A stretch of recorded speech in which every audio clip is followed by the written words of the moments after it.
議案根據釋義及通則條例就修訂仲裁、委任仲裁員及調解員和決定仲裁員人數規定而動議嘅擬議決議案。有意就議案發言嘅議員請按下要求發言按鈕。我現在請律政司司長發言及動議議案。律政司司長。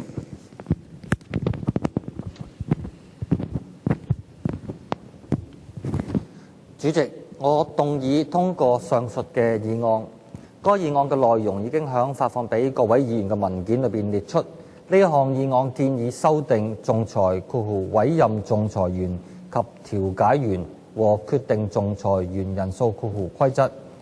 響取得終審法院首席法官嘅事先批准之後，香港國際仲裁中心根據2011年6月1日起生效嘅仲裁條例第609章第13條第3款訂立呢一套嘅規則。該規則係依據現行嘅仲裁（仲裁員及公斷人的委任）規則第341章附屬法例大草 B 作出修改而到去制定嘅。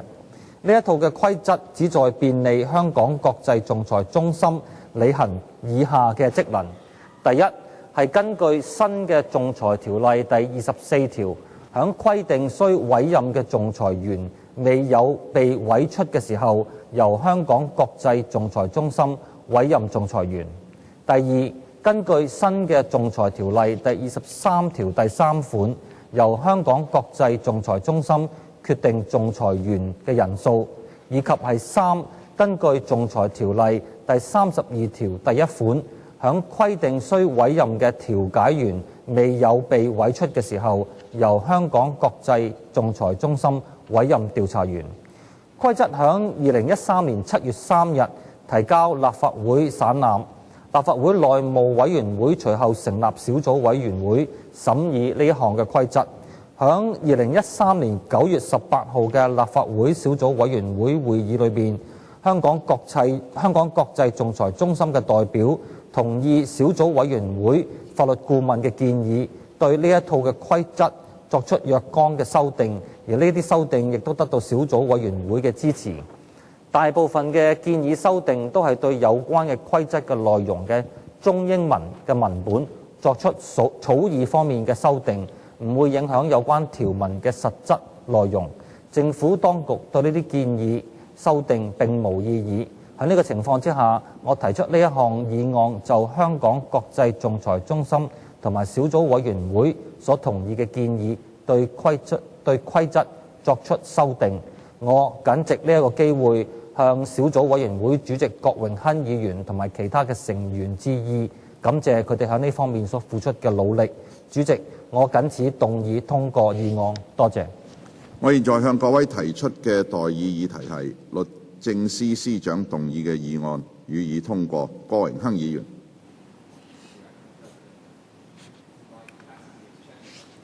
郭榮鏗議員。Thank you, Acting President. In my capacity as Chairman of the Subcommittee on Arbitration (Appointment of Arbitrators and Mediators) and Decision on Number of Arbitrators rules, I report on the main deliberations of the subcommittee.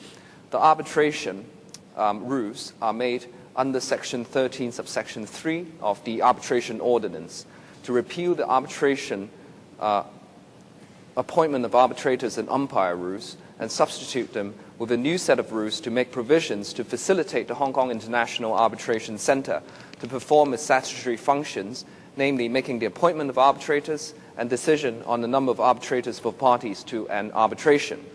The subcommittee has held one meeting to discuss with the administration and receive views from the relevant stakeholders. Members generally support the rules. Members note that stakeholders, including the two legal professional bodies, generally support the rules, and organizations such as the Hong Kong IAC have urged for its early implementation. The subcommittee notes that in the course of an arbitration, parties to an arbitration may apply for the appointment of a mediator by the HKIAC to expedite the settlement of the dispute. The subcommittee is concerned about the protection of the interests of parties to arbitration when a mediator so appointed is subsequently appointed as an arbitrator for the same case.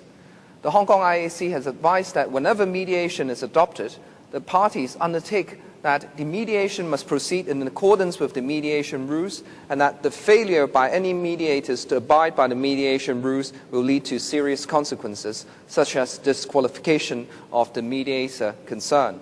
Some members question the need for Rule 13 Sub-Rule 2 of the rules, which empowers the Hong Kong IAC to increase its fee from time to time up to a ceiling of $15,000 without requiring the new fee to be subject to scrutiny by the Council or published in the Gazette. The subcommittee notes that the Hong Kong IAC has not been able to locate any example from existing legislative provisions which similarly allow fees or charges specified in primary or subsidiary legislation to be varied administratively without requiring the new amounts to be subject to positive or negative vetting by the Council or published in the Gazette. The Hong Kong IAC has advised that the policy intent of Rule 13 Sub-Rule 2 is not to tailor a fee each time the Hong Kong IAC exercises statutory functions, but rather to review the costs periodically to ensure that the Hong Kong IAC is not making a significant loss in the overall performance of its statutory functions. The Hong Kong IAC does not foresee the need to raise the $15,000 ceiling of the fees in the near future. If there is a need to further raise the $15,000 ceiling, the Hong Kong IAC will publish a new set of rules amendments for scrutiny by this Council. In the course of deliberations, members have expressed concern that Hong Kong is now losing out to our main competitor, Singapore, as the premium Asian International Dispute Resolution Centre. The subcommittee is of the view that the Hong Kong arbitration sector deserves more support, and that the Hong Kong government has not put in adequate resources, not nearly enough, and effort into promoting our arbitration capabilities and institutions. And to be fair to the Secretary for Justice, I know they have been working hard, but it simply requires more of a political will on the part of government to do more to promote and to push Hong Kong as the premium Asian International Dispute Resolution Centre. To tie in with the government's policy to promote Hong Kong as a legal and arbitration service centre in the Asia-Pacific region, we urge the administration to provide more support to the arbitration sector and to institutions such as the Hong Kong IAC. The administration will move amendments to Rule 13, Sub-Rule 2 of the rules to better reflect the policy intent of that rule, and to certain provisions of the rules to improve their drafting. Members of the subcommittee agree to the administration's amendments. Acting President, the above is my report on the subcommittee's work, and I shall now express my personal views on the rules. In fact, I have already done so earlier in reiterating the importance of supporting and promoting Hong Kong's international arbitration services and capabilities, which will not only benefit the Hong Kong legal profession, but also the Hong Kong public. President, those are my speech. Thank you. 有冇其他議員想發言？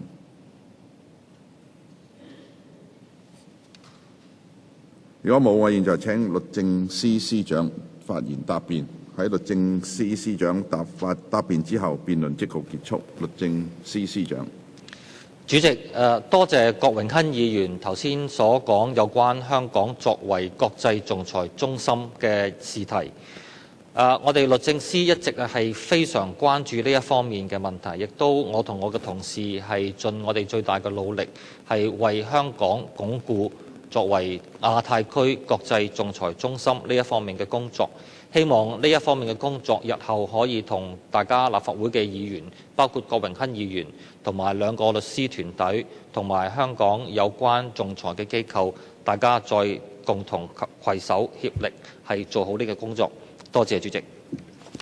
我現在向各位提出嘅待決議題係律政司司長動議嘅議案，予以通過。現在付諸表決。贊成嘅請舉手，反對嘅請舉手。